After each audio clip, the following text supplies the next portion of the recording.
I knew my wife was screwing her boss the moment I heard her laugh through our bedroom wall at 3 in the morning. Not the polite corporate laugh she used at dinner parties. The real one. The one she used to save for me. I pressed my ear against the drywall I'd installed myself 2 summers ago, listening to Marina giggle like a teenager while whispering into her phone. He has no clue, Bree. Sam's so busy with his little projects in the basement, he wouldn't notice if I brought Trevor home and did them on the kitchen counter. My stomach dropped through the floorboards. Trevor Sloan, her CEO, the guy who'd looked right through me at the company Christmas party like I was furniture. The pregnancy test was positive this morning, Marina continued, her voice dropping to that conspiratorial whisper women use when they're about to destroy someone's life. I'm not telling Sam yet. Need to figure out the timeline first. Timeline? Like she was scheduling a demolition. I slid down the wall and sat on our hardwood floor. The same floor I'd refinished by hand during our first year of marriage when we couldn't afford contractors. My hands shook as Marina kept talking, each word hammering nails into the coffin of our 8-year marriage. Trevor says he can handle Sam if things get messy. He's got that security guy, Keller, ex-cop. Sam's just a contractor. What's he going to do? What was I going to do? Excellent question. I'd built this house with my own 2 hands, rewired the electrical, replumbed the bathrooms, installed every piece of trim. Marina had picked out paint colors and posted Instagram photos of our renovation journey while I did the actual work. Her friends loved the rustic charm. They called it authentic. Authentic, like their fake friendship with my wife. I can't stay married to him much longer, Marina said. And I could picture her examining her manicured nails. It's embarrassing. Allie asked if Sam even owns a suit that fits properly. I looked down at my clothes, work jeans with paint stains, a Carhartt shirt that had seen better days, steel-toed boots that had walked through more job sites than Marina had walked through shopping malls. Trevor's penthouse is amazing. You should see the view in the shower. God, the things we do in that shower. I closed my eyes and tried not to picture my wife of 8 years naked in another man's bathroom while I was here fixing the leaky faucet in ours. The divorce will be easy, Marina continued.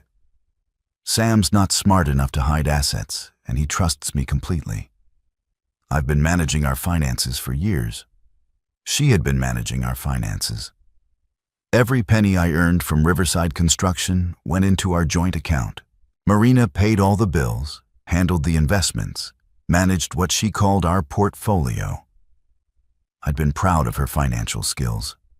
She had the college education I never got, the business sense I lacked. Turns out she also had the lying skills I'd never suspected. I'll keep the house. Obviously, it's worth almost $400,000 now with all the work Sam did. That should cover my share of Trevor's business venture. My house? The one I'd bought with my first real paycheck. The one where I'd carried Marina over the threshold 8 years ago while she laughed and called me her handsome caveman. The bedroom door opened, and I heard Marina's feet on the stairs. I scrambled into the basement, grabbing a wrench and pretending to work on the water heater.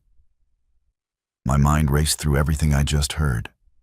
Pregnant? Not mine. Had to be Trevor's. We hadn't been intimate in months. Marina always had excuses.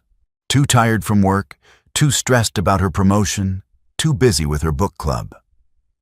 Her book club? Jesus, how many lies had I swallowed? Marina appeared at the basement stairs in her silk robe, the expensive one I'd bought her for Christmas. Sam, what are you doing down there? Water heater making noise again? I said, my voice steadied despite the hurricane in my chest. Might need to replace the heating element. Can't it wait until morning? I have an early meeting with Trevor. Trevor. She said his name like it was perfectly normal, like she wasn't planning to destroy my life and steal my house to fund her lover's business venture. Yeah, sure. I'll finish up." She disappeared upstairs, and I sat on my workbench, surrounded by the tools that had built our life together. Every hammer, every saw, every level had helped create something I thought was permanent. I'd been wrong about permanence before. Growing up in foster care teaches you that nothing lasts, but I thought Marina was different. I thought we were different. My phone buzzed. Text message from Eddie Hawkins, my buddy from the site. "Beer tomorrow. Janet's making her famous wings." Eddie had been warning me about Marina for years, not directly. Eddie wasn't the type to meddle in other people's marriages, but little comments here and there. "She sure spends a lot of time at those corporate events. Funny how she never talks about you at the company picnics." I dismissed Eddie as jealous. He was divorced, working construction, living in a trailer behind his sister's house.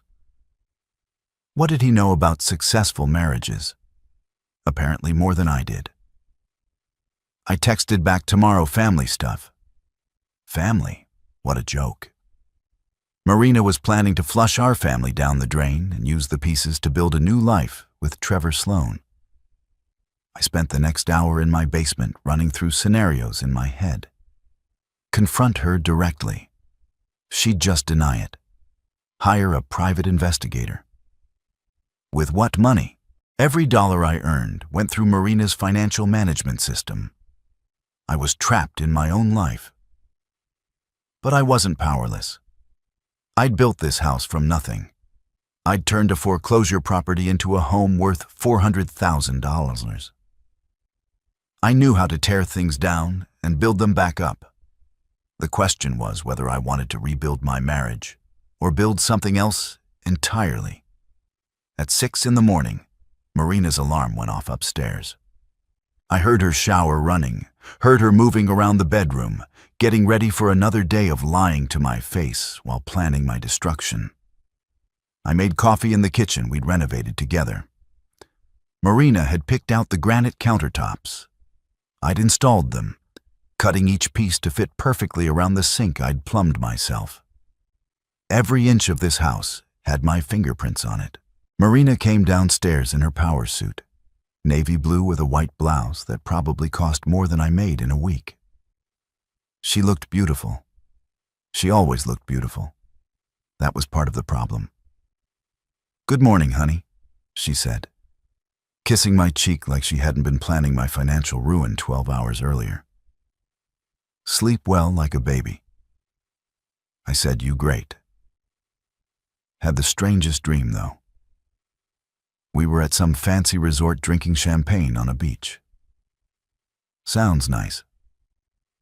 Maybe we should plan a vacation. Marina paused, her coffee cup halfway to her lips. A vacation? Yeah. Get away for a while, reconnect. I watched her face carefully. "I know we've been distant lately, Sam. We can't afford." "Sure we can. You're always saying how well our investments are doing."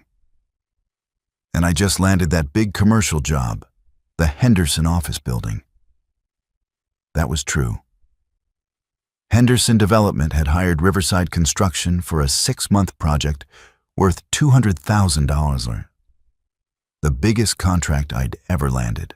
Marina's expression shifted slightly. "The Henderson job started yesterday. Didn't I mention it?" "No, you didn't." She was thinking fast now. I could see the wheels turning behind her eyes. "How long will it take?" 6 months minimum. Maybe longer if they like our work. Henderson's got 3 more buildings planned for the same complex. Marina nodded slowly. "That's wonderful, honey. Really wonderful." She was calculating how much money would be flowing through our accounts over the next year. How much she could siphon off for her new life with Trevor. "I should get going," she said, grabbing her purse. "Big day today. Trevor's announcing some new initiatives. Tell Trevor I said hello." Marina froze. "What?" "Tell your boss I said hello. It's polite." "Oh, right. I'll do that." She kissed me goodbye and walked out to her Lexus, the car I'd worked 60-hour weeks to help pay for. As soon as she pulled out of the driveway, I called Eddie. "Change of plans," I said. "I need those wings tonight, and I need to talk."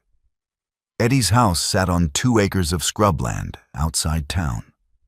A double-wide trailer surrounded by projects in various stages of completion. Cars, motorcycles, boats. Eddie was the kind of guy who could fix anything with duct tape and determination. "You look like hell," Eddie said, handing me a beer. "What's eating you?" I told him everything. The phone conversation, the pregnancy, the plan to steal my house and fund Trevor's business venture. Eddie listened without interrupting, occasionally nodding or shaking his head. "I knew it," he said finally. "I ducking knew it. That woman's been playing you for years, Sam.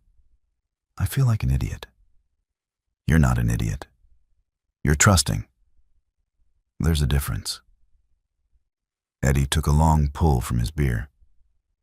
"Question is, what is she going to do about it?" "I don't know. I keep thinking I should confront her, but what's the point? She'll just lie." "Of course she will. Marina's been lying to you so long. She probably believes her own bullcrap." We sat in silence for a while, watching Eddie's dog chase rabbits across the yard. Finally, Eddie spoke up. "You know what your problem is, Sam? You're too nice. Always have been. Marina and her fancy friends, they see nice as weak. I'm not weak. I know that. You know that. But they don't. They think you're some dumb contractor who will take whatever scraps they throw you. So, what should I do? Start a fight I can't win?" Eddie grinned. "Who says you can't win? You know things they don't know. You got skills they don't got." "Like what?" "Like how to build things, and more importantly, how to tear them down." That night, I sat in my basement with a legal pad making lists. What did I know about Marina's affair? What could I prove? What did I know about Trevor Sloan and his business? I knew Marina's schedule. I knew her passwords. She'd never changed them since college. Still used variations of her sorority name. I knew where she went, who she talked to, what she cared about. I knew Trevor was expanding his security consulting business. Marina had mentioned it at dinner parties, bragging about her boss's success, military contracts, corporate consulting, personal protection services. I knew Trevor drove a Tesla Model S that cost more than most people made in 2 years. I knew Marina's friends Allie and Bree were gossips who loved drama as long as it wasn't their own. I knew Marina cared more about her image than anything else. Her Instagram account had 12,000 followers. She posted daily photos of her perfect life. Our house, her outfits, her meals at expensive restaurants. By midnight, I had a plan. Not a good plan. Maybe not even a legal plan, but a plan. The next morning, Marina left for work at her usual time. I waited 20 minutes, then drove to Trevor's building downtown. His company, Sloan Security Solutions, occupied the entire 15th floor of the Meridian Tower. I parked across the street and waited. At 11:30, Trevor's Tesla pulled into the executive parking garage. At 12:15, Marina's Lexus followed. Lunch date. How romantic. I drove home and used Marina's laptop to check her email. She'd left it open on the kitchen counter, probably assuming I was too stupid to snoop.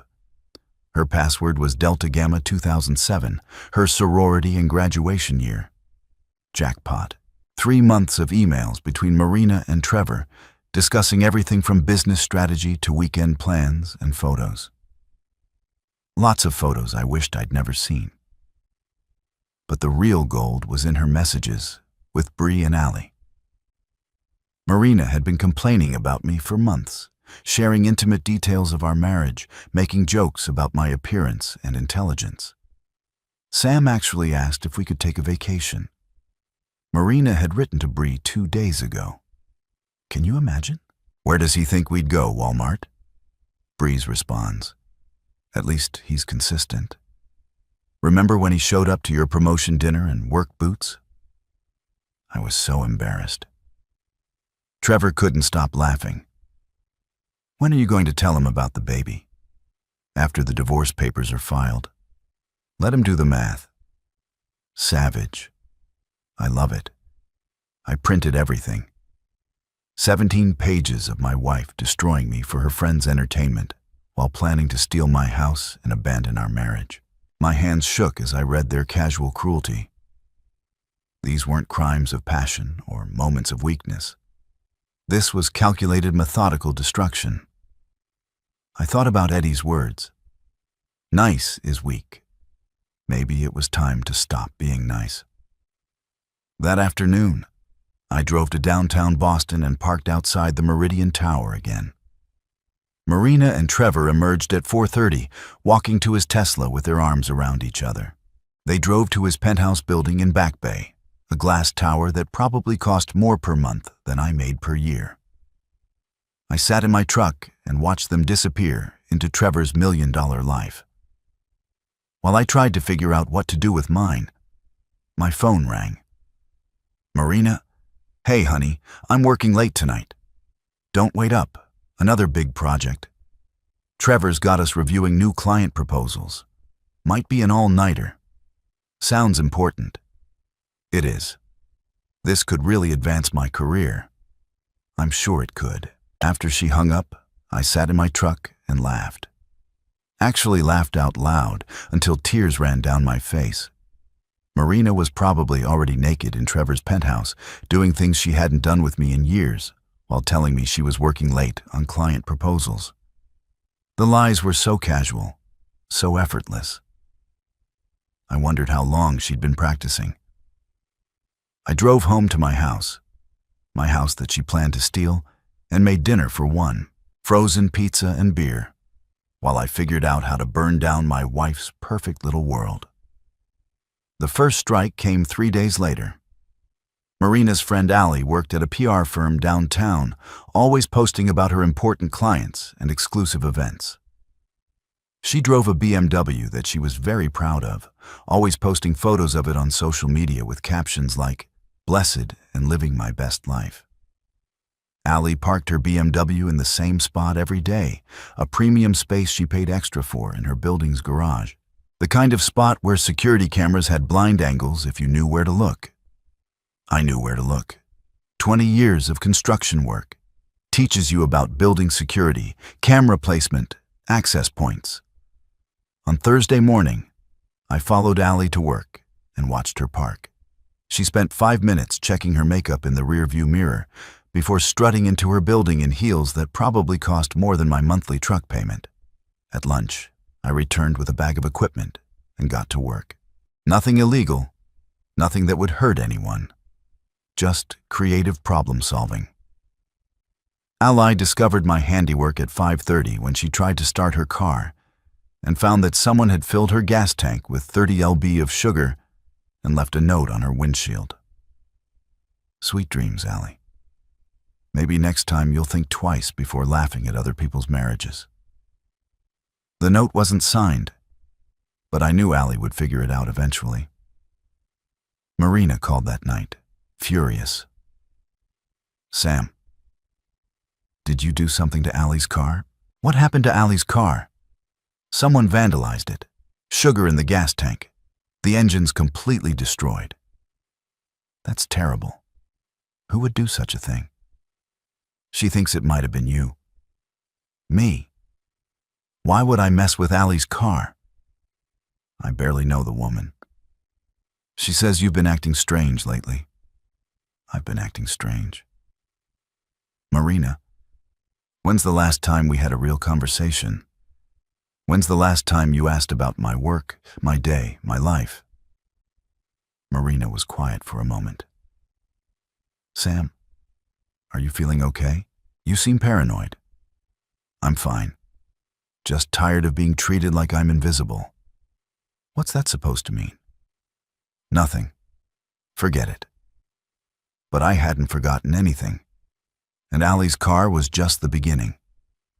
2 days later, Marina's other friend, Bree, learned that someone had hacked her Instagram account and posted screenshots of her private messages, including several conversations where she called her boyfriend a boring accountant with a small Johnson and complained about having to fake orgasms. The posts stayed up for 6 hours before Instagram's security team could remove them, long enough for Bree's boyfriend and most of her followers to see them. Bree's relationship ended that afternoon. "Someone's targeting us," Marina told me over dinner. First Ally's car, now Bree's social media. It's not a coincidence. "Maybe you guys have made some enemies," I suggested. "You know how gossip spreads in your social circle?" Marina's eyes narrowed. "What do you know about gossip in my social circle?" "Nothing. Just saying. When people talk behind each other's backs, sometimes it comes back to bite them." "Are you implying that my friends deserved what happened?" "I'm not implying anything. I'm saying maybe someone got tired of being talked about." Marina stared at me across the dining room table I'd built with reclaimed wood from an old barn in Vermont. "Sam, do you have something you want to tell me?" "Like what?" "Like whether you've been reading my emails or listening to my phone calls."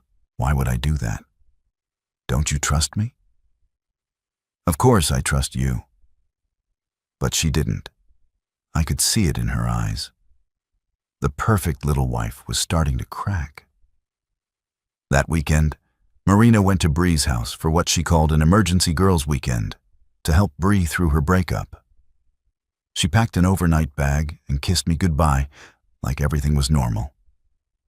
"I'll be back Sunday evening," she said. "There's leftover casserole in the fridge. Tell Bree I'm sorry about her boyfriend." "I will." After Marina left, I drove to the Meridian Tower and waited. Sure enough, Trevor's Tesla was in the executive garage all weekend. Marina wasn't at Bree's house providing emotional support. She was at Trevor's penthouse, probably celebrating their successful deception. On Sunday morning, I decided to visit Trevor's building. Not to cause trouble, just to see where my wife's new life was taking shape. The building had good security, but construction workers are invisible to most people. I threw on my work clothes, grabbed a clipboard and toolbox, and walked into the lobby like I belonged there. Maintenance call for the penthouse. I told the doorman. Water pressure issues. I wasn't notified. Emergency call. Building management wants it handled immediately. The doorman made a phone call, and then shrugged and gave me access to the service elevator. Trevor's penthouse was everything Marina had described. Floor-to-ceiling windows, modern furniture that probably cost more than my truck. Kitchen appliances that belonged in a restaurant. I wasn't there to steal or destroy anything. I was there to understand who my wife was becoming. The bedroom had photos of Marina and Trevor at expensive restaurants, vacation spots, corporate events. They looked happy together. Relaxed, like people who belonged in each other's lives. The bathroom had 2 toothbrushes, 2 sets of towels, 2 of everything. Marina had moved into Trevor's life so completely that she was already living there, part-time. I found pregnancy vitamins in the medicine cabinet, prenatal supplements with Marina's name on the prescription bottle. Dated 2 weeks ago, she was keeping the baby, Trevor's baby. In Trevor's home office, I found contracts for his business expansion, military training facilities, corporate security consulting, personal protection services, all funded by investor money, including a significant contribution from someone named M. Patterson. Marina's maiden name was Patterson. My wife was using our house as collateral to fund her lover's business expansion. She had already signed papers I'd never seen, committed assets I'd never approved. I took photos of everything with my phone, careful not to disturb anything. Then I left the same way I'd entered, invisible and unnoticed. Marina came home Sunday evening with stories about comforting Bree and helping her friend through a difficult time. She hugged me and thanked me for being understanding about her weekend away. "Bree's really struggling," Marina said, unpacking her overnight bag. "She feels so betrayed. Apparently, her boyfriend saw those Instagram posts and just exploded. Called her all kinds of names." "That's terrible." "What kind of names?" Marina hesitated. "Just cruel things about her being fake and dishonest. Imagine that. Being called fake and dishonest by someone who trusted you." Marina looked at me sharply. "Sam, why do you keep making these weird comments?" "What comments?" "Like you're angry about something but won't say what." "I'm not angry. I'm just thinking about trust lately. How important it is in relationships." "Trust is important." Marina agreed. "That's why honesty matters so much." I almost laughed. Almost. Instead, I nodded and helped her unpack her bag. The same bag she'd taken to Trevor's penthouse for a weekend of planning my destruction. That night, after Marina fell asleep, I sat in my basement and planned the next phase. Allie and Bree were just appetizers. Marina and Trevor were the main course, but I needed to be smart about it. Marina was getting suspicious, and Trevor had resources I couldn't match in a direct confrontation. I needed to use their arrogance against them. Lucky for me, they had plenty of arrogance to work with. The opportunity came Tuesday morning when Marina left her laptop open again, this time with her calendar displayed. She had a lunch meeting with Trevor, followed by an afternoon appointment labeled Doctor Confirmed Timeline. Timeline.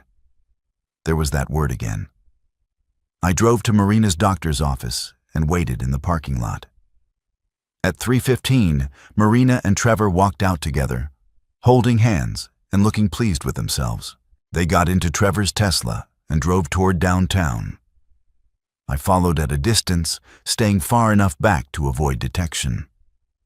They parked at an expensive restaurant in the financial district and took a table by the window. From my truck, I could see them toasting with champagne glasses and laughing, celebrating their timeline, whatever that meant. I drove home and called the doctor's office, pretending to be concerned about my wife's appointment. Mrs. Patterson was here this afternoon. The receptionist confirmed 12-week checkup went perfectly. Everything's on schedule for the February due date. 12 weeks pregnant.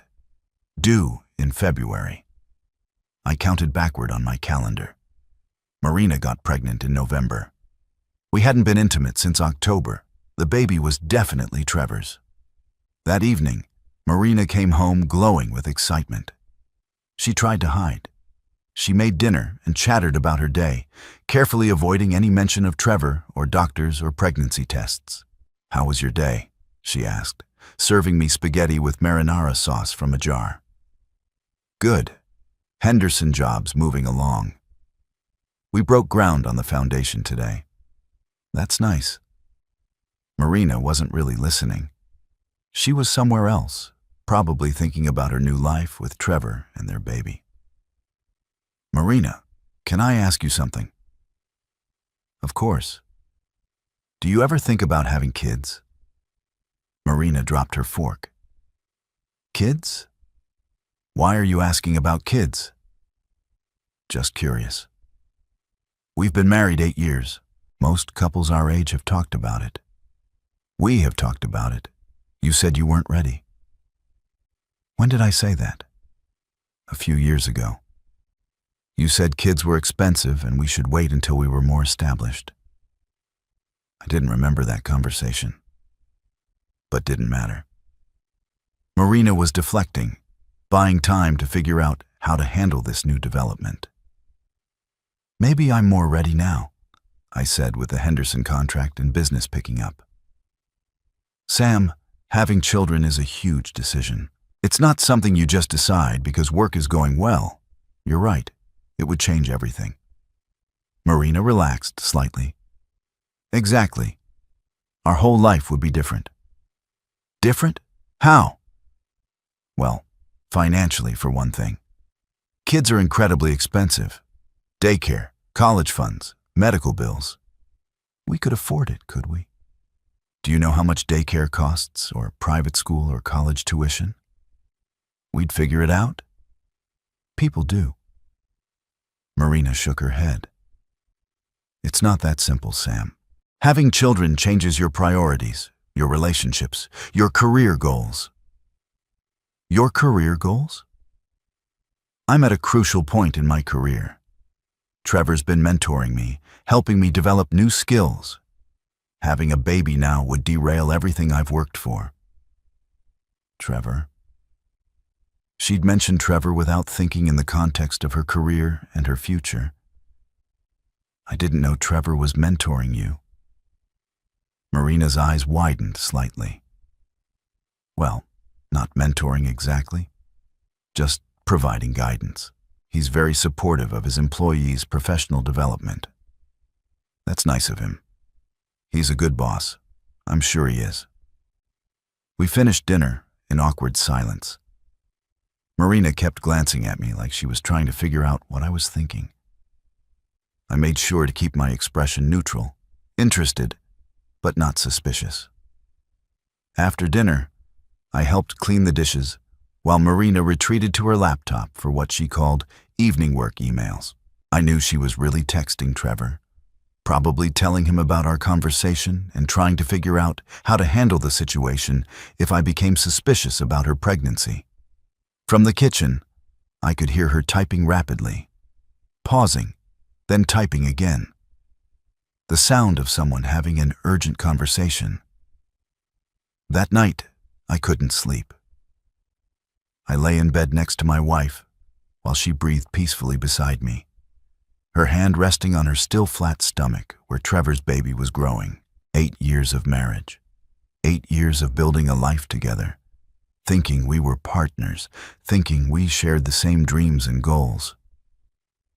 I'd been wrong about everything. The next morning, Marina announced she had to travel to New York for a client meeting. Overnight trip back Thursday evening.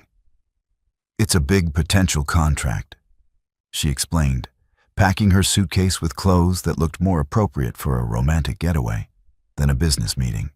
Trevor wants me to handle the presentation personally. Trevor's not going with you. He'll meet me there. He's flying in from another meeting. Of course he was. After Marina left for the airport, I called Eddie. I need your help with something. I said, can you meet me at my place tonight? Sure. What's up? I'll explain when you get here. Bring your laptop and that phone your nephew gave you. Eddie's nephew, Tyler, was a computer science student at MIT, always talking about cybersecurity and digital privacy. Last Christmas, he'd given Eddie an untraceable phone and shown him how to use encrypted messaging apps. Tyler's phone. Sam, what are you planning? Nothing illegal, just some creative problem solving. Eddie arrived at 7 with beer and Chinese takeout. We ate in my kitchen while I explained what I discovered about Marina's pregnancy, her plans for our house, and her new life with Trevor. Jesus Christ, Eddie said. She's really going to take everything I built, everything I worked for. She's going to use it to start over with another man. What do you want to do about it? I showed Eddie the photos I'd taken at Trevor's penthouse, the contracts and investment documents, the evidence that Marina was already living a double life. I want to give them what they deserve, I said. Both of them. Eddie studied the photos on my phone.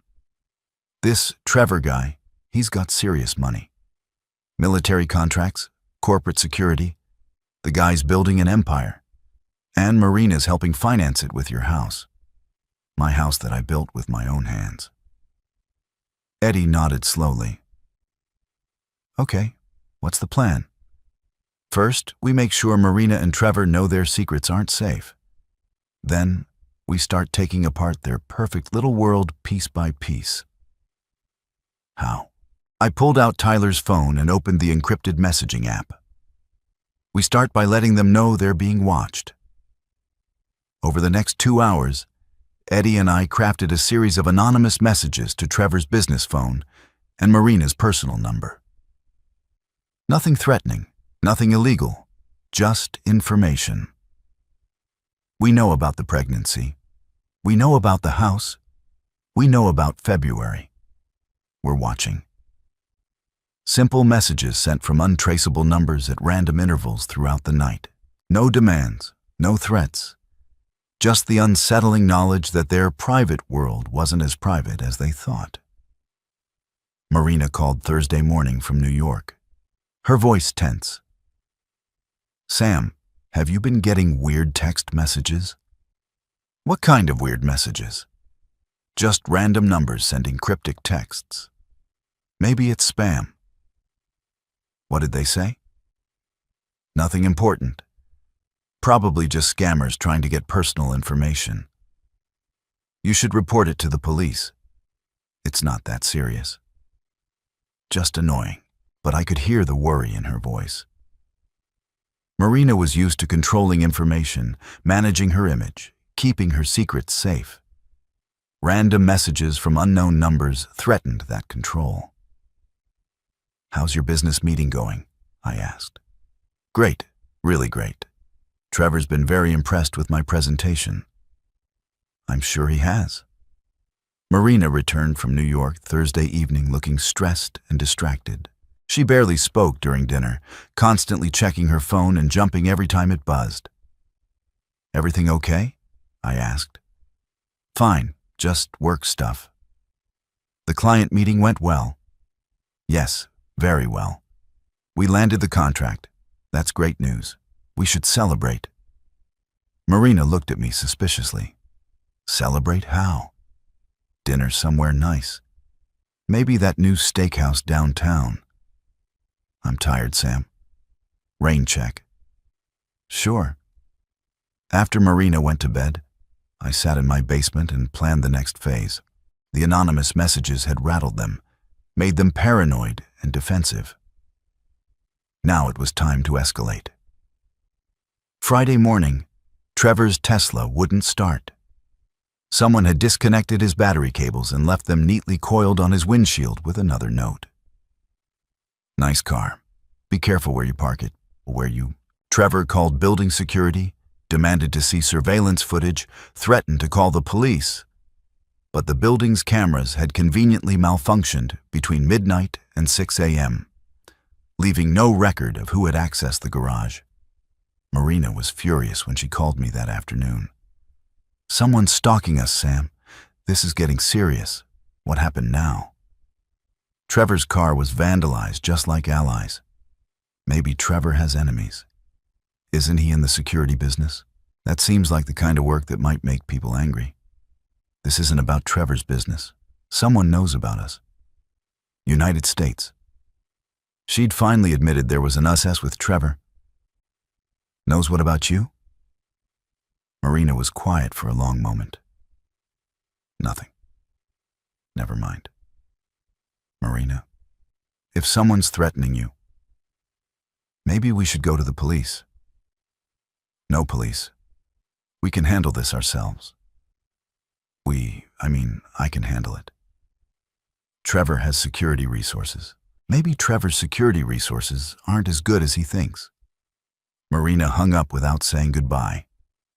That weekend, Marina stayed home for the first time in weeks.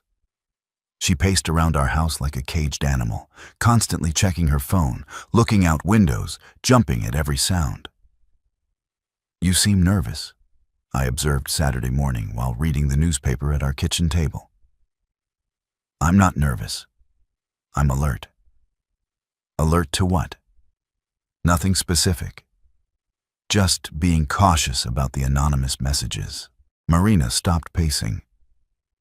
"How do you know about the messages?" "You mentioned them yesterday. Said someone was sending you weird texts." "Right. I forgot." But she hadn't forgotten. Marina was trying to figure out how much I knew, whether I was involved, how to protect her secrets without revealing them. Sunday night, While Marina was in the shower, her phone buzzed with a new message.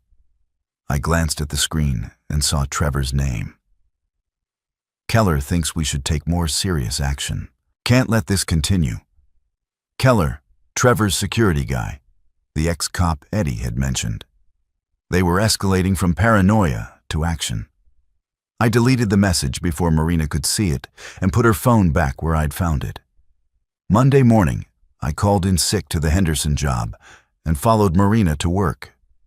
Instead of going to her office building, she drove to a different location, a warehouse complex on the outskirts of town. Trevor's Tesla was already in the parking lot, along with a black SUV I didn't recognize. I parked across the street and watched through binoculars as Marina, Trevor, and a third man, presumably Keller, stood outside the warehouse having what looked like a serious conversation. Keller was exactly what I'd expected. Tall, broad-shouldered, military-bearing, the kind of guy who'd been breaking people's problems with violence his entire adult life. They talked for 20 minutes, then got into their separate cars and drove away. Marina went to her office, Trevor to his building, Keller to a different part of town. I stayed and watched the warehouse. At noon, a delivery truck arrived and unloaded several boxes into the building. At 2:00, Keller returned with another man, both carrying duffel bags. Trevor was setting up some kind of operation, probably surveillance or intimidation. Maybe both. That evening, Marina came home late with a story about working overtime on the New York client proposal. Trevor wants everything perfect, she explained, heating up leftovers. This contract could really expand the business. His business or your career. Both. Trevor's promised me a senior partnership if this deal works out. Partnership in what? Marina realized she'd said too much in the company expansion. More responsibility, better salary. Congratulations. You must be excited. I am. It's everything I've worked for. Everything she'd worked for, including stealing my house to fund it. Tuesday morning, I discovered that someone had been watching our house. Fresh tire tracks in the mud behind our neighbor's fence. Cigarette butts that weren't mine. Footprints leading to a spot with a clear view of our bedroom window. Keller was conducting surveillance, probably trying to figure out my daily routine. When I left for work, how long I was gone, whether I had any security systems or weapons. I called Eddie. They're watching the house. Who's watching the house? Trevor's security guy found evidence this morning. Jesus, Sam, this is getting serious. Maybe we should back off. Number. They're trying to intimidate me, make me scared to act. That means we're getting close to something they don't want exposed. What if they're planning something worse than intimidation? Then we better move faster. That afternoon, I drove to the warehouse where I'd seen Marina, Trevor, and Keller meeting. The building was locked, but construction workers know how to access places that don't want to be accessed. Inside, I found a surveillance command center, computer monitors, camera equipment, listening devices, photos of me pinned to a bulletin board, along with my daily schedule, vehicle information, and notes about my movements. They weren't just watching me casually. This was professional-level surveillance, the kind law enforcement uses for serious criminal investigations. I took photos of everything, then got out before someone returned. Marina was already home when I arrived that evening, cooking dinner and humming to herself. She seemed relaxed for the first time in days. Good day, I asked. Excellent day. Trevor's very pleased with how everything is developing. The New York contract, among other things. Marina smiled secretively. Things are really coming together. She was right. Things were coming together. Just not the way she expected. After dinner, I retreated to my basement and called Eddie. I need you to do something for me. What now? Remember when Tyler showed you how to hack social media accounts? That was just for fun. Sam, Tyler was demonstrating security vulnerabilities. Can you do it for real? Probably. Why? Because it's time Marina learned what it feels like to have her private life exposed. Wednesday morning, while Marina was at work, Eddie came over with Tyler's laptop and some equipment I didn't recognize. Tyler's going to kill me if he finds out about this, Eddie said, connecting cables and typing commands I didn't understand. What exactly are you doing? Getting access to Marina's social media accounts, email, cloud storage, everything she thinks is private.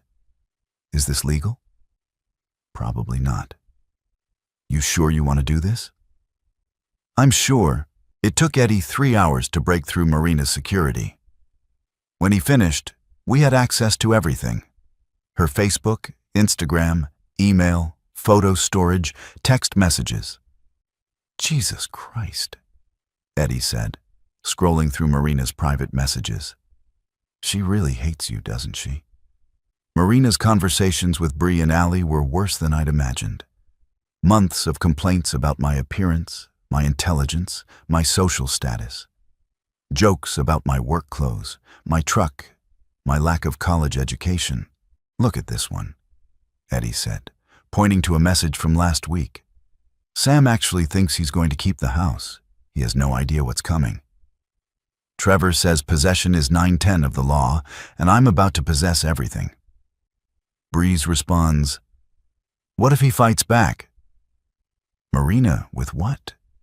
He doesn't even know how to hire a lawyer. By the time he figures out what happened, I'll be living in Trevor's penthouse, and he'll be living in a trailer park where he belongs. That's cold, Eddie said. Keep reading. Eddie scrolled through more messages, finding detailed discussions of Marina's pregnancy, her plans to file for divorce, her strategy for claiming the house, and liquidating our joint assets. She's been planning this for months, Eddie said. Look at this timeline she sent to Bree. Marina had created a detailed schedule for destroying my life. File for divorce in January, claim the house was marital property she'd helped finance, use her connections in HR to make sure I couldn't find steady work, force me to accept a settlement that would leave me with nothing. And look at this, Eddie said, opening Marina's photo storage. Hundreds of photos from her relationship with Trevor, intimate pictures, vacation photos, images of them in bed together at his penthouse, all time-stamped and geotagged, creating a clear record of how long the affair had been going on. This is enough to destroy her in divorce court, Eddie said. I'm not thinking about divorce court. What are you thinking about? I'm thinking about public humiliation, complete social destruction. Sam, that's playing with fire. These people have resources you don't have. They have money. I have something better. What's that? Nothing left to lose?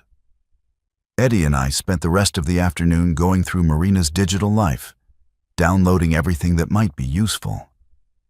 By evening, we had enough evidence to destroy both Marina and Trevor's reputations completely. What's the plan? Eddie asked. Tomorrow night, Marina's company is having their annual holiday party. Big fancy event at the Meridian Tower. All her colleagues, Trevor's business partners, everyone who matters in their social circle. And they're all going to see exactly who Marina and Trevor really are. Thursday evening, I helped Marina get ready for her company party. She wore a black dress that cost more than most people's monthly rent. Diamond earrings I'd bought her for our anniversary. Makeup that took her 2 hours to apply. You look beautiful, I said, and meant it. Marina was stunning when she wanted to be. Thank you. I wish you were coming with me. Company policy, right? Spouses only at the summer picnic. Right, just boring work stuff anyway. Have fun. Say hello to Trevor for me. Marina kissed me goodbye and drove away in her Lexus, heading to what she thought would be a celebration of her professional success and personal triumph. She was half right. It would definitely be memorable. Eddie and I arrived at the Meridian Tower at Atiao, using the service entrance and wearing our work clothes to building security. We were just contractors doing routine maintenance. We took the service elevator to the 15th floor where Sloan Security Solutions was hosting their holiday party. Through the glass doors, I could see Marina laughing with Trevor and their colleagues, champagne in hand, celebrating their bright future.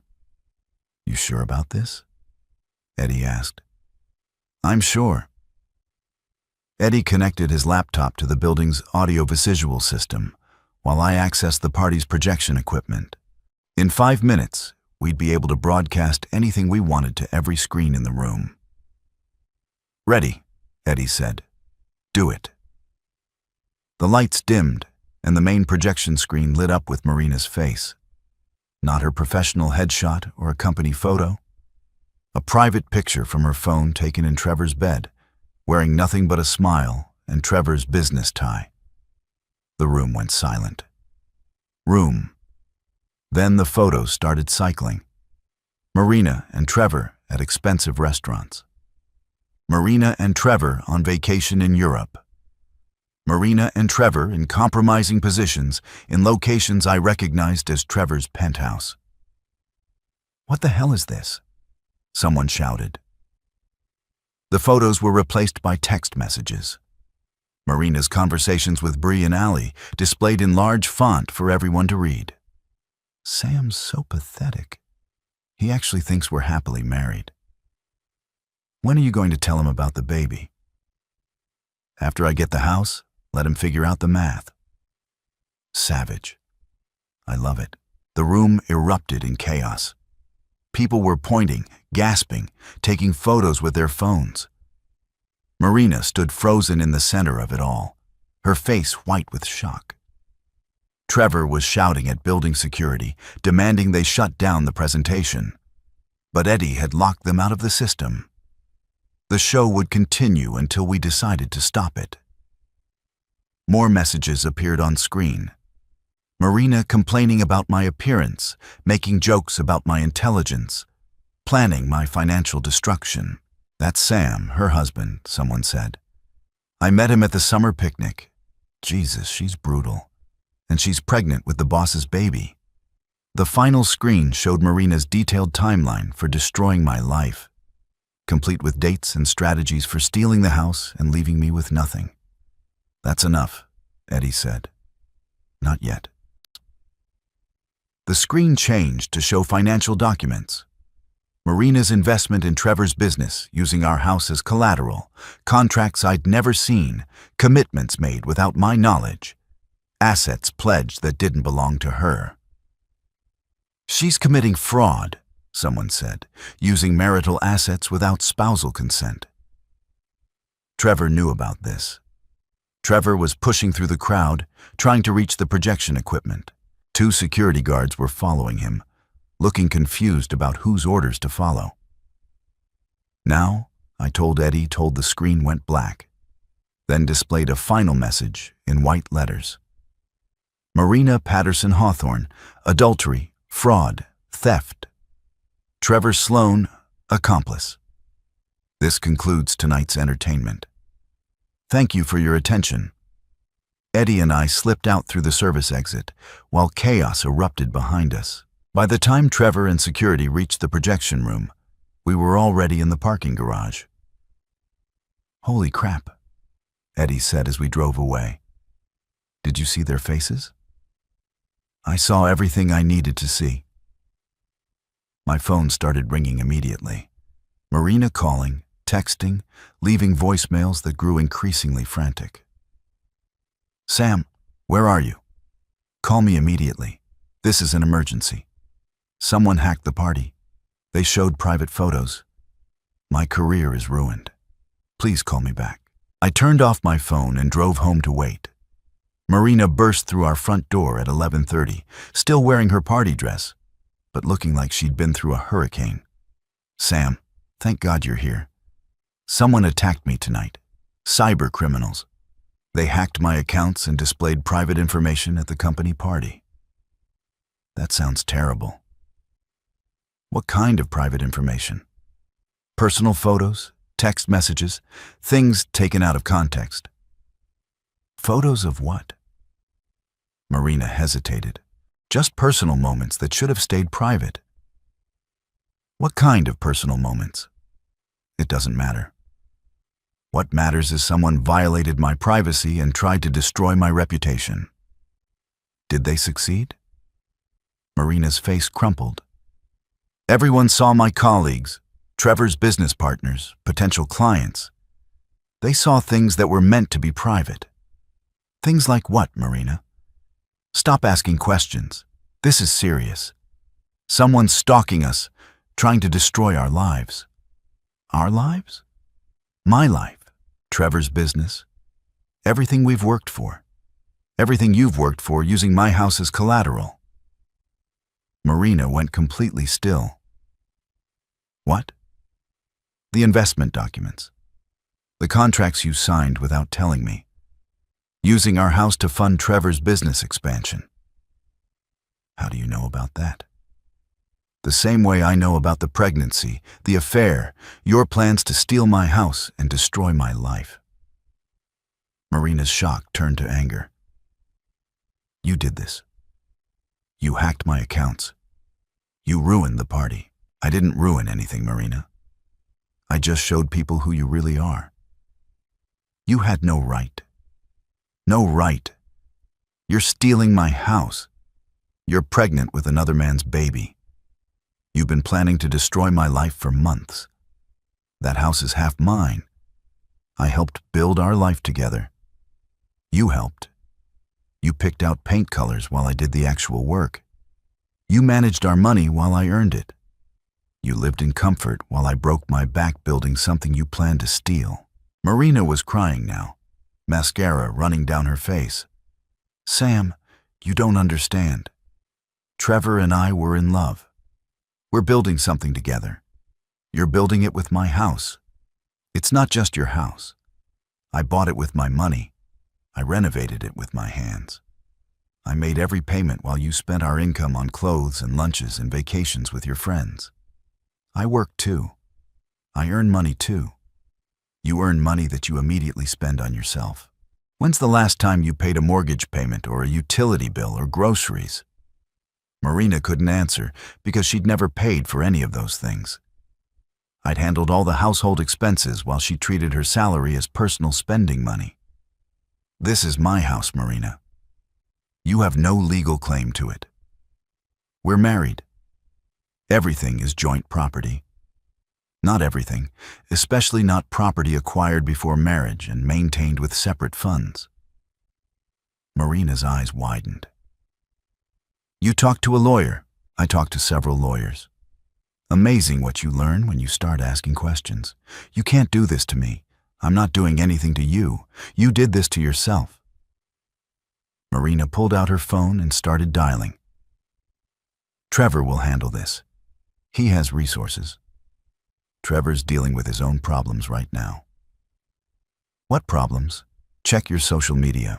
Marina opened her Instagram account and found that someone had posted the most compromising photos from the party presentation, along with screenshots of her text messages and a detailed explanation of her fare and financial fraud. The posts had been shared thousands of times in the past hour. You destroyed me, Marina whispered. You destroyed yourself. I just made sure everyone could see it. Marina spent the next hour making phone calls, trying to do damage control, but the story was already spreading beyond social media. Local news outlets had picked up the story. Business websites were reporting on Trevor's company and the scandal involving employee relationships and financial impropriety.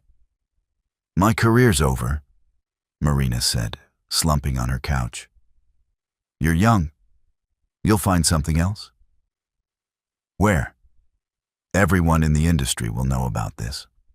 No one will hire me. Maybe you should have thought about that before you decided to steal my house. I wasn't stealing it. I was investing it without my knowledge or consent. That's called theft. Marina looked around our living room like she was seeing it for the first time. This was my home too. was past tense. Sam, please. We can work this out. I made mistakes, but we can fix this. Fix what? Your affair, your pregnancy, your plans to destroy my life. The affair's over. I'll end things with Trevor. You're pregnant with his baby. We can figure something out. Like what? Marina was grasping for options that didn't exist. You could what? Pretend Trevor's baby is mine. Continue lying for the next 18 years. People do it, not me. Marina broke down completely, sobbing into her hands. I have nowhere to go. You have Trevor's penthouse. Trevor's not answering his phone. After tonight, I don't think he wants to see me. Turns out public humiliation is bad for business. Sam, please. I know I hurt you, but we can rebuild. We can start over. I don't want to start over with you, Marina. I want you gone. Gone where? That's not my problem. Marina looked at me with something approaching desperation. You're really going to throw away 8 years of marriage? You threw it away when you started sleeping with Trevor. I'm just acknowledging reality. What about forgiveness?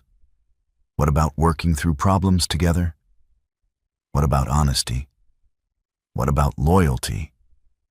What about not stealing your husband's house to fund your lover's business? Marina had no answer for that. Friday morning, Marina packed her clothes and personal belongings while I watched from the kitchen. She moved slowly like she was hoping I'd change my mind and ask her to stay. I didn't. Where will you go? I asked. Hotel for now. Then I'll figure something out. What about Trevor? Trevor's lawyers contacted me this morning. They're advising him to maintain distance until the business situation stabilizes. Business situation? 3 major clients canceled their contracts yesterday. The Military Review Board is asking questions about his security clearance. His investors are demanding explanations. That's unfortunate. Marina loaded her suitcase into her Lexus, the car we'd bought together, but that she'd driven exclusively for 3 years. Sam, this isn't how I wanted things to end. How did you want them to end? I wanted you to understand. Understand what? That I needed more than this. More than this house, this town, this life. You needed more. So you decided to take everything I had. I didn't see it that way. How did you see it? I saw it as starting over. Building something better with someone else's money. With our money. We're married. We're married. Past tense. Marina got into her car and rolled down the window. I'll contest the divorce. Fight for my share of the house. Go ahead. My lawyers are ready. You think you've won? But this isn't over.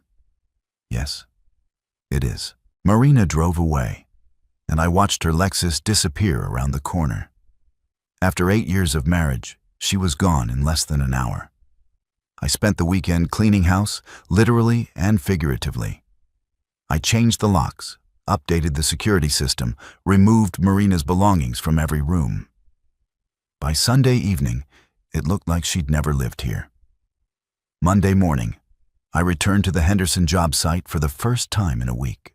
My crew was waiting with questions about where I'd been, whether everything was okay, if they still had work. Everything's fine, I told them. Personal situation resolved itself. Eddie pulled me aside during lunch break. How you holding up? Better than expected. No regrets about the party? None. What about Marina? What about her? You really think she deserves what happened? I thought about Marina's text messages, her plans to steal my house, her casual cruelty toward me and our marriage. She deserves exactly what she got. And Trevor's getting what he deserves too. Over the next few weeks, I watched Trevor's business empire collapse through local news reports and social media. Military contracts canceled, corporate clients terminating relationships, investors withdrawing funding. Within a month, Sloan Security Solutions filed for bankruptcy. Trevor himself disappeared from public view entirely. His penthouse went on the market. His Tesla was repossessed. According to Eddie's nephew, Tyler, who tracked these things for entertainment, Trevor had fled to Florida with whatever assets he could liquidate.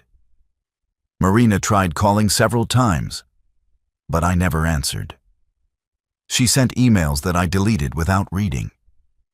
She even showed up at the house once, but I didn't answer the door. 3 months later, I received divorce papers in the mail. Marina was requesting spousal support, half the house value, and a portion of my retirement savings. My lawyer laughed when he read her demands. "She has no grounds for any of this," he said. "Adultery, financial fraud, abandonment of the marital home. She'd be lucky to walk away with her personal belongings." What should I offer? Nothing. Let her fight for scraps if she wants to. The divorce was finalized 6 months later. Marina received no spousal support, no claim on the house, no portion of my retirement. The judge awarded her the Lexus and her personal effects. I kept everything else. A year after Marina left, I was working on a custom kitchen renovation when my phone rang. Unknown number, but I answered anyway. "Sam, it's Bree. Bree, Marina's former friend, the one whose relationship I destroyed with strategic social media posts." "What do you want, Bree?" "I wanted to apologize for everything. The things we said about you, the way we treated you." Apology noted. "I know you probably hate us, but I thought you should know Marina's having a difficult time." "That's unfortunate. She had the baby, a boy. Trevor's not involved at all." "Not my concern. She's working at a call center now, lost her apartment last month. And I thought maybe you'd want to know in case you were interested in helping." I almost laughed. Helping the woman who tried to steal my house and destroy my life. She made mistakes. She made choices. Now she's living with the consequences. "Sam, she's struggling, really struggling. Good. That's harsh. That's reality. Marina wanted a different life, and now she has one. What if she wanted to apologize? Would you listen? No. What if she wanted to explain? There's nothing to explain. Marina showed me exactly who she was. I believed her." Bree was quiet for a moment. "You really don't feel anything for her?" "After 8 years of marriage, I feel sorry for the man I used to be.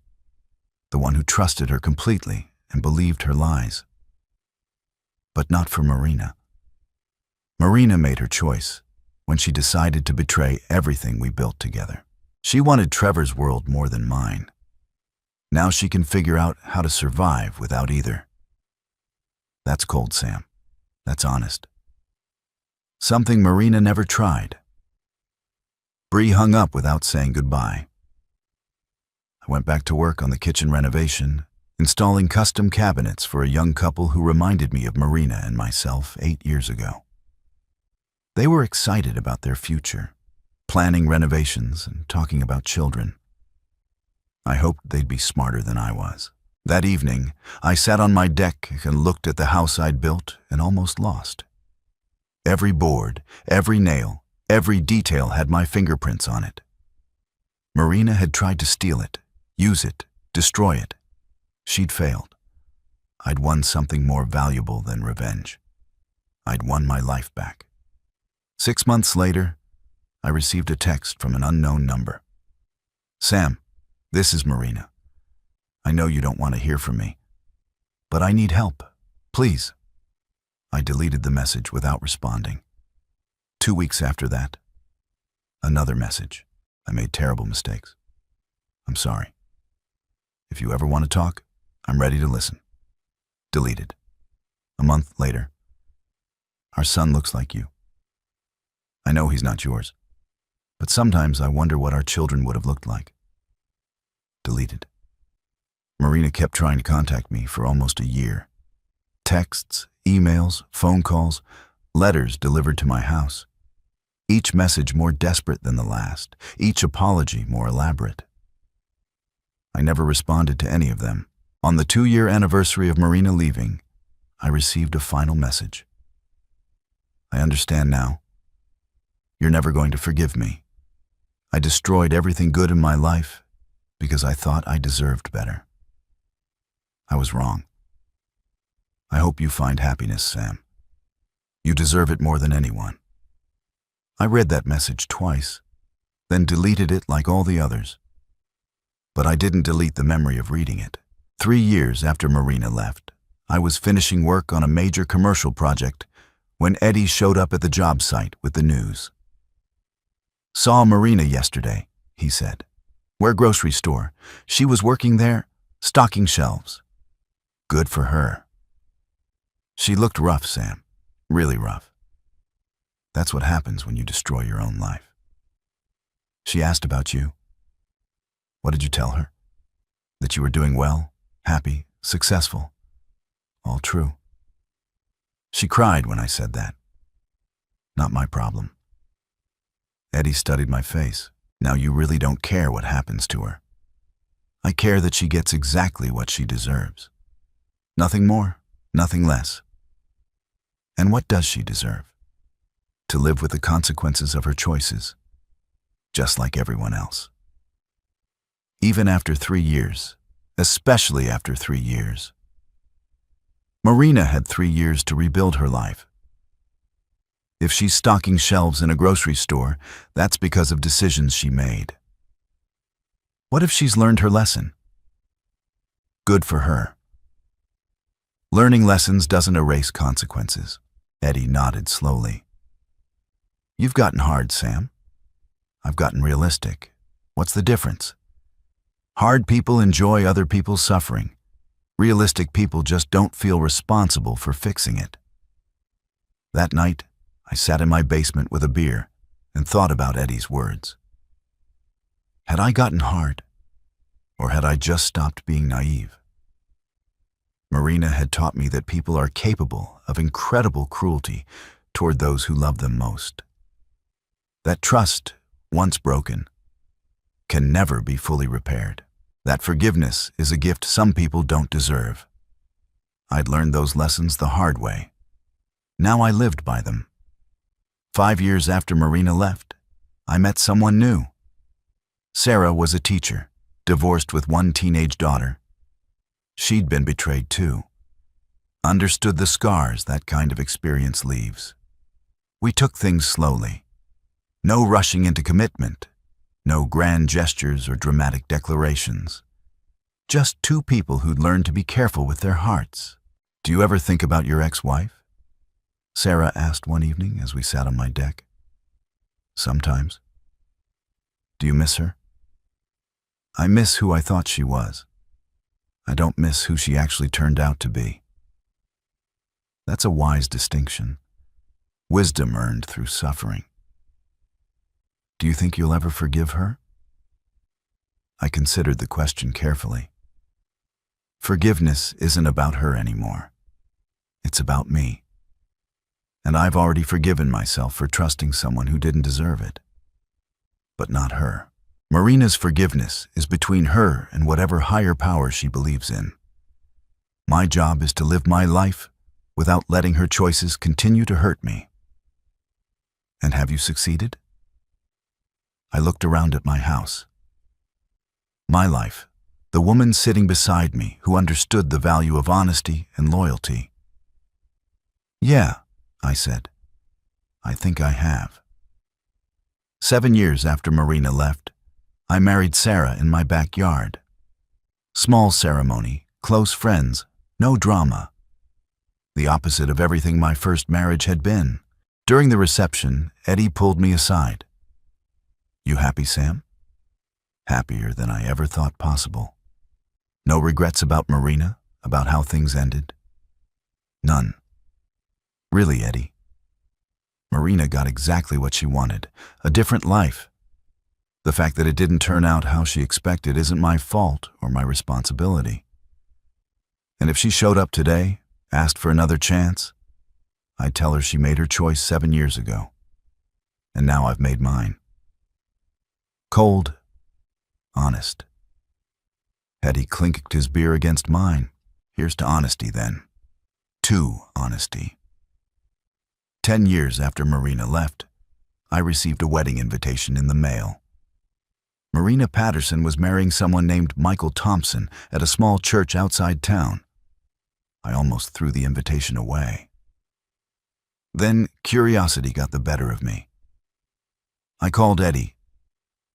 Did you know Marina was getting remarried? Heard rumors? You going to the wedding? Hell no. But I'm curious about the guy stupid enough to marry her. Eddie's nephew Tyler found some information. Michael Thompson works at the electric company. Divorced, 2 kids. Seems like a decent guy. Poor bastard. Maybe she's changed. Maybe pigs can fly. People do change, Sam. Some people, not Marina. How can you be so sure? Because changing requires taking responsibility for your actions. Marina spent 10 years blaming everyone else for her problems. I never responded to the wedding invitation, never found out if Marina actually got married or if Michael Thompson figured out who he was dealing with before it was too late. I didn't care either way. 12 years after Marina left, Sarah and I were having dinner when she brought up a newspaper article she'd seen. Remember your ex-wife, Marina? There was something in the local section about her. What kind of something? Arrested for embezzling from her employer. Apparently, she was skimming from customer payments at some insurance office. How much? $30,000 over 2 years. I wasn't surprised. Marina had always believed she deserved more than she had, always looked for shortcuts to get it. What happened to her husband? Michael divorced. According to the article, he discovered the embezzlement and reported it himself. Smart man. You don't seem shocked. I'm not. Marina never learned that stealing from people has consequences. She just got better at hiding it. Do you feel sorry for her? I feel sorry for Michael and his kids. They trusted someone who didn't deserve it. But not for Marina. Marina's 45 years old. She's had plenty of time to figure out that dishonesty destroys everything it touches. If she hasn't learned that lesson by now, she never will. That's harsh. That's realistic. 15 years after Marina left, I got a phone call that changed everything. Sam, it's Bree. I know you don't want to hear from me, but I thought you should know. Marina died yesterday. I sat down in my kitchen chair. How? Car accident. She was driving drunk, hit a tree on Route 9. Anyone else hurt? Number just her. I was quiet for a long moment, processing the information. Sam, you still there? Yeah, I'm here. I thought you'd want to know. I know you two had history. Thanks for telling me. Are you okay? I'm fine. The funeral's Thursday, if you want to come. I won't be there. She never got over you, Sam. Even after all these years, that was her choice. She talked about you sometimes. Wondered if you ever thought about her. I tried not to. She said you were the best man she ever knew. Said she was too stupid to appreciate you when she had you. She was right about being too stupid to appreciate what she had, but not about you being the best man she ever knew. That's not for me to judge. Bree was quiet for a moment. I guess that's it then. Marina's story's over. It was over 15 years ago. Everything after that was just consequences playing out. That's a cold way to look at it. That's an honest way to look at it. After Bree hung up, I sat in my kitchen and thought about Marina for the first time in years. Not the woman who'd betrayed me, but the young woman I'd married 18 years ago. the one who'd laughed at my jokes and called me her handsome caveman. That woman had died long before the car accident.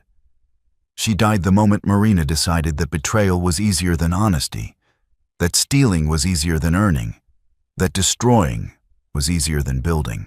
I grieved for that woman, but not for the one who died on Route 9. Sarah found me sitting at the kitchen table an hour later. Everything okay? Marina died. Sarah sat down beside me. I'm sorry. Are you? I'm sorry that someone you once loved came to such a sad end. It wasn't sad. It was inevitable. How so? Marina spent the last 15 years of her life running from the consequences of her choices. Eventually, you can't run anymore. Do you regret how things ended between you? I regret that it took me so long to see who she really was. But I don't regret protecting myself once I figured it out. No second thoughts about not forgiving her. None. Even now that she's gone, especially now. Marina's dead. But the lessons she taught me are still alive. Trust is earned. Loyalty matters.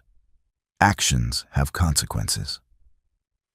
Some people will destroy everything good in their lives because they think they deserve better. And some people will build something beautiful from the wreckage. I looked around at our kitchen, our life, the 15 years of happiness I'd built after Marina left. Yeah, I said. Some people will. That night, I stood on my deck and looked at the house I'd almost lost 18 years ago. Every board, every nail, every detail still had my fingerprints on it. Marina had tried to steal it, use it, destroy it. She'd failed. I'd built something better than revenge. I'd built a life worth protecting.